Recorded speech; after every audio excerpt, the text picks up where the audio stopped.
Terima kasih pemirsa, Anda kembali menyaksikan Newsline dan kali ini kami akan kembali mengajak Anda untuk membahas trending topik lainnya. Apa itu trending topik lainnya? Kita lihat terkait dengan rupiah yang anjlok pemirsa, yang mana pencariannya mencapai 14.000 pencarian pada hari ini. Karena sudah sampai di angka 16 ribuan ini Jessica ya. Bahkan sudah mencapai 16.400. Kalau kita sedikit throwback ke 4 tahun yang lalu di April 2020 sempat juga nih segini. Artinya ini sudah mencapai level terendah sejak tahun 2020. Kira-kira kenapa? Nanti kita akan bahas ya, kenapa sih kok bisa sampai anjlok begitu dan nanti gimana dampaknya terhadap masyarakat dan juga kita nih ke depannya. Nah, jadi pemirsa, nilai tukar rupiah terhadap dolar terus melemah dalam beberapa hari terakhir. Namun kalau kita lihat pada pembukaan perdagangan hari ini memang sempat menguat tipis, ditambah dengan ada data BPS terkait dengan neraca perdagangan pada hari ini. Oke, dan pada Selasa 18 Juni 2024 atau kemarin nilai tukar rupiah terhadap dolar Amerika Serikat menyentuh di angka 16.410. Sebenarnya apa penyebab dolar Amerika Serikat terhadap rupiah ini terus meningkat?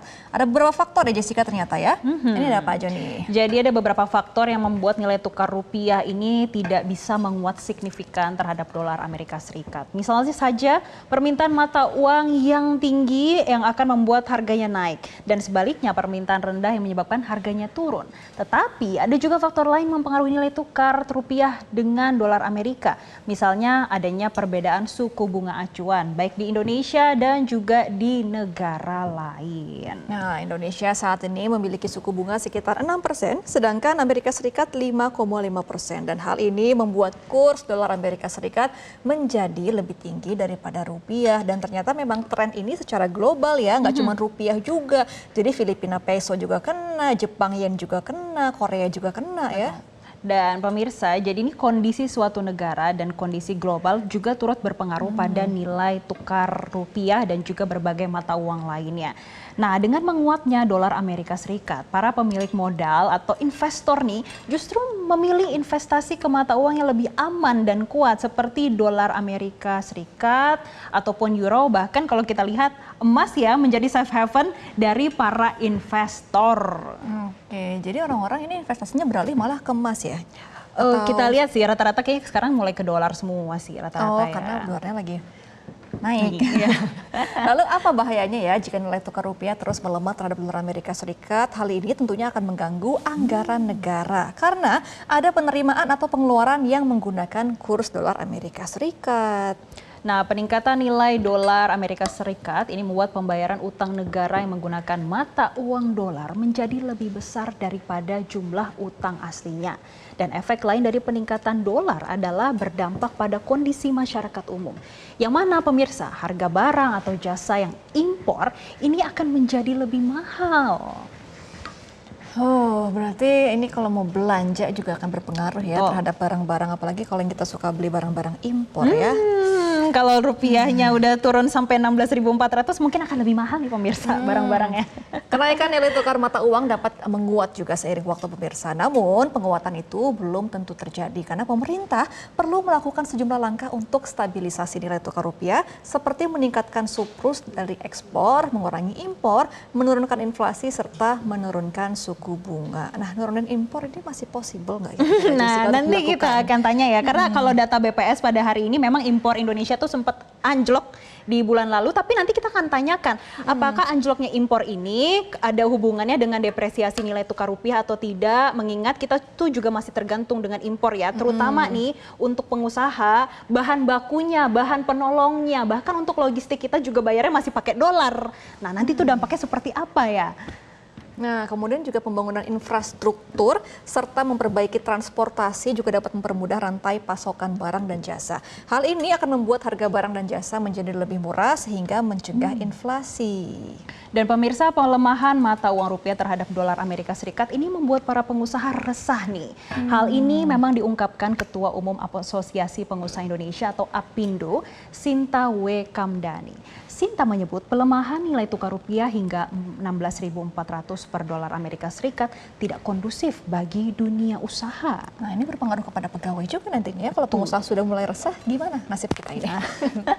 Nah, kenaikan cost of doing business juga tidak terbatas pada kenaikan beban impor bahan baku atau bahan penolong saja, namun juga berimbas kepada komponen beban usaha lainnya, misalnya logistik, keuangan, dan juga lainnya. Nah, ini juga akan merembet pemirsa pada banyak hal untuk mengganggu perputaran roda usaha. Yang mana misalnya saja ya penurunan kinerja usaha, kemudian penciptaan lapangan pekerjaan baru, kenaikan resiko non-performing loan atau NPL, dan juga penurunan kapasitas produksi. Selain itu, melemahnya nilai tukar rupiah juga akan berimbas negatif pada realisasi investasi dan penerimaan investasi asing. Wah, kalau kita melihat kayak gini, nggak heran juga sih banyak PHK yang terjadi, kemudian ditambah juga dengan melihat penciptaan lapangan pekerjaan yang semakin sempit, karena kalau kita lihat akhir-akhir ini ada Gen Z 10 juta yang tidak bekerja, bahkan tidak memiliki kegiatan apapun nih pemirsa. Nah, itulah kalau misalnya ini jangka panjang, gimana kita akan memfasilitasi si beban, kok jadi beban ya? Bonus demografi. Iya, bukan beban demografi, ya. bonus Masih jadi bonus demografi. demografi. Ini gimana menciptakan lapangan pekerjaan kalau sekarang saja sudah mulai terbatas. Dan kita akan cari tahu nih ya, sebetulnya tadi kan kita sudah menyebutkan nih, apa sih kenapa nilai tukar rupiah ini bisa terdepresiasi dan dampaknya seperti apa. Dan untuk membahasnya lebih lengkap, kami akan terhubung dengan Direktur Ekonomi Digital Selios, Nailul Huda, pada siang hari ini lewat sambungan Zoom. Selamat siang Pak Nailul. Selamat siang, Mbak. Pak, kalau kita lihat nilai tukar rupiah ini 16.400. Kalau kita bandingkan di tahun 2020, itu awal pandemi COVID-19, sama begitu Pak? Memang kondisi ekonominya sama, separah itu Pak saat ini? Ya, Mbak. Faktornya beda ya. Faktor untuk di tahun 2020 memang ditekan oleh pandemi gitu kan. Ketika ditekan pandemi memang perdagangan global pun saat itu juga sangat seret sekali gitu kan. Gak ada bahkan perdagangan global yang memang cukup kuat di saat pandemi gitu kan. Nah, ini yang memang menyebabkan permintaan dari rupiah itu juga melemah gitu kan. Nah, ini yang di tahun ini yang disebabkan oleh lebih banyak faktor eksternal, yaitu the Fed rate yang memang ini masih belum menurunkan suku bunga acuannya gitu kan. The Fed belum menurunkan the Fed rate-nya atau suku bunga acuannya, sehingga ini investor masih berharap untuk berinvestasi di Amerika sana gitu kan, yang dimana menawarkan suku bunga yang lebih tinggi kemudian juga lebih aman gitu kan. Nah, ini yang saya rasa akhirnya banyak investor yang meminta untuk dolar, sehingga pasar dolar atau pasar keuangan kita mengalami turbulensi gitu kan. Nah, ini yang saya lihat faktor the Fed ini yang cukup berpengaruh, Mbak, dan saya rasa ini akan sampai akhir tahun, karena sampai saat ini saya belum melihat tanda-tanda the Fed rate ini akan turun hingga 3 kali gitu kan. Bahkan kalaupun turun itu maksimal 1 kali, dan ini akan semakin menyebabkan turbulensi di pasar keuangan global termasuk Indonesia. Oke, diperkirakan sampai akhir tahun belum ada perubahan nih Pak Nailul. Nah, kira-kira untuk jangka pendek di depan mata saja deh, dampak yang akan dirasakan Indonesia ini apa nih Pak Nailul dengan pelemahan rupiah ini? Ya, yang pasti dari sisi pemerintah itu adalah pembawakan untuk subsidi BBM gitu ya. Subsidi BBM ini pasti akan membengkak karena kita kan net importer ya, net importer minyak, di mana kita sebagian besar kebutuhan minyak dalam negeri itu dari impor. Kemudian juga kita mengalami penurunan produksi minyak yang sangat drastis di tahun ini gitu kan, dan bahkan kita tidak sesuai dengan APBN ataupun ya keuangan di awal anggaran ya, di awal anggaran itu tidak sesuai lagi lifting minyaknya. Nah, ini yang akan menyebabkan ya untuk permintaan impor minyak itu akan semakin membesar gitu kan, dan ini yang pasti akan berdampak ketika ya rupiah ini semakin melemah gitu kan. Itu yang pertama. Yang kedua adalah dari imported inflation. Imported inflation ini adalah impor yang ditimbulkan oleh barang-barang yang inflasi yang ditimbulkan oleh barang-barang impor gitu kan. Jadi harga-harga barang yang impor, baik itu barang konsumsi, barang penolong maupun bahan baku, itu pasti akan meningkat ke depannya. Nah, ini yang saya rasa akan menyebabkan ya bisa dibilang harga-harga dalam negeri itu akan cukup meningkat gitu kan. Dan ini yang saya rasa juga akhirnya ini membuat ya bisa dibilang daya beli juga tertekan gitu kan. Kalau inflasi itu terus meningkat gitu kan. Dan ini yang saya lihat banyak kan sebenarnya kita bahan baku dari impor. Contohnya paling kecil saja itu adalah untuk bahan baku tempe dan tahu itu kan butuh kedelai kan. Ini yang dia harus mengimpor. Kemudian belum barang-barang lainnya yang dia juga harus impor. Makanya pabrik TPT itu banyak sekali yang dia gulung tikar gitu kan, di mana impornya itu semakin tinggi dan harganya impornya semakin melonjak gitu ya. Tapi untuk sisi permintaan di US-nya sepi gitu. Jadi ini yang menyebabkan ya akhirnya banyak PHK bahkan sampai 11.000 PHK di industri TPT kita gitu kan. Makanya ini yang dampak yang paling jauhnya sampai kita bisa kehilangan industri kita. Iya, Pak Nail, kalau saya garis benang merahnya ini saya coba simpulkan dari tadi yang Bapak sampaikan adalah nanti akan berdampak pada konsumsi dan juga daya beli masyarakat. Kalau kita lihat di kuartal 1 di tahun 2024 ini, konsumsi masyarakat ini daya belinya hanya mencapai 4,91%. Sedangkan target pemerintah ini 5%, Pak. Dengan adanya daya beli masyarakat yang belum mencapai target, kemudian dengan depresiasi nilai tukar rupiah dan juga dampaknya ini terhadap daya beli masyarakat, gimana nanti nasib masyarakat, Pak? Iya, tentu ini yang harus kita khawatirkan. Ditambah lagi ini kita juga melihat ada peluang pemerintah itu untuk memangkas subsidi BBM.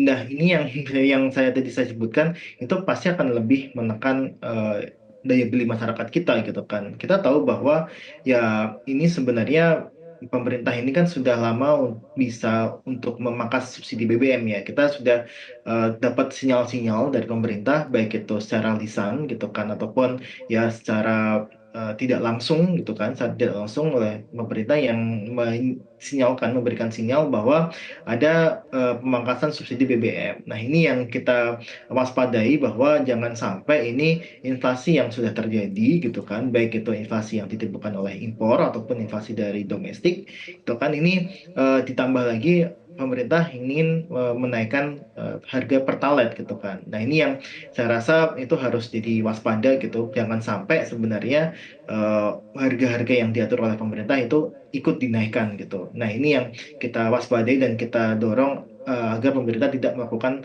kebijakan tersebut. Nah, makanya ini yang bisa kita lakukan sebenarnya masyarakat ini lakukan adalah untuk mencegah pemerintah ini tidak menaikkan harga-harga yang diatur oleh pemerintah gitu kan. Misalkan untuk tarif listrik, kemudian untuk harga pertalite dan sebagainya yang saya rasa itu ketika dinaikkan akan semakin menekan daya beli masyarakat kita. Nah, ini yang kita bisa lakukan sebenarnya Mbak. Di sisi lain kita juga harus masyarakat ya, masyarakat juga harus eh, bisa dibilang bersiap lah untuk menghadapi inflasi yang cukup tinggi ketika dolar ini semakin menguat gitu kan. Ini yang tidak kita inginkan adalah seperti hyperinflasi ketika tahun 98 meskipun memang masih jauh dari kata krisis ekonomi tahun 98 tapi saya rasa ada potensi-potensi untuk menuju ke sana gitu kan. Nah, ini yang kita harus siapkan dari awal. Ini tidak boleh terjadi dan masyarakat juga harus mempersiapkan dirinya dan pemerintah juga harus memberikan kebijakan yang tepat untuk bisa melindungi daya beli masyarakat kita yang tertekan. Oke, Pak Nailul, kan memang untuk tren dari pelemahan uang karena dolar Amerika Serikat ini kan juga bukan Indonesia doang ya, tapi beberapa negara-negara di Asia juga mengalami hal tersebut. Nah, kira-kira ada nggak dampak langsungnya juga ke Indonesia terhadap itu? Pasti ada, Mbak. Eh, ya memang kalau kita bilang beberapa kan the Fed rate itu kan masih cukup tinggi gitu kan, rezim suku bunga tinggi itu masih eksis gitu kan, yang akhirnya permintaan dolar terhadap ya mata uang asing, terutama negara berkembang itu memang menguat gitu kan. Nah, ini yang saya sebutkan memang ya pasti dampaknya ada ke Indonesia juga gitu kan, bahwa ya satu sisi sebenarnya ya bisa dibilang kita kan ada nih kenaikan ekspor gitu kan. Kita sebenarnya ketika melemah ya, melemah dalam artian rupiah gitu, rupiah kita melemah, itu sebenarnya kita bisa mengambil sisi positifnya, yaitu adalah kita barang-barang ekspor kita akan lebih murah murah gitu. Barang-barang yang diekspor akan lebih murah gitu kan. Nah, tapi sayangnya juga terjadi di negara lain. Artinya kita menghadapi juga barang-barang yang lebih murah juga dari negara lain gitu kan. Nah, ini yang saya bilang ini bisa jadi peluang kakaknya ekspor kita di bulan terakhir itu meningkat gitu kan. Dan ini yang saya lihat sebagai sebenarnya peluang di situ. Tapi ini kan tidak bisa jadi dasar kita membiarkan rupiah kita melemah gitu kan. Yang terjadi karena kita itu impornya itu cukup besar, terutama yang migas, kemudian barang-barang yang dia bahan baku gitu kan. Ini yang saya rasa ketika rupiah ini melemah, ya pasti akan berdampak multiplier efeknya cukup besar gitu kan. Dan negara lain juga sama gitu kan. Negara lain juga menghadapi hal yang serupa gitu kan. Nah, di negara lain yang kita takutin adalah menurunnya permintaan dalam negeri mereka gitu kan. Nah, ini yang bisa kita bilang ketika permintaan dalam negeri negara lain itu menurun dan itu adalah tujuan ekspor kita, tentu barang-barang kita nggak akan dilirik lagi gitu kan. Dan mereka akan menahan konsumsinya gitu. Nah, ini yang akan menyebabkan ekspor kita sedikit tertahan gitu. Makanya ini yang bisa berdampak terhadap permintaan barang-barang dalam negeri gitu kan. Meskipun ya kalau kita lihat ketika dolar itu menguat, rupiah melemah, itu barang-barang kita jauh lebih Baik, murah gitu kan.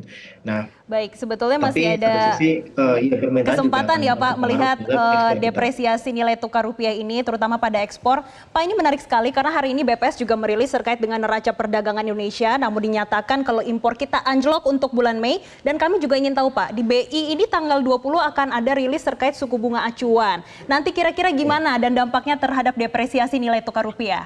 Dan pemirsa, kami akan jeda dulu, tetaplah bersama kami.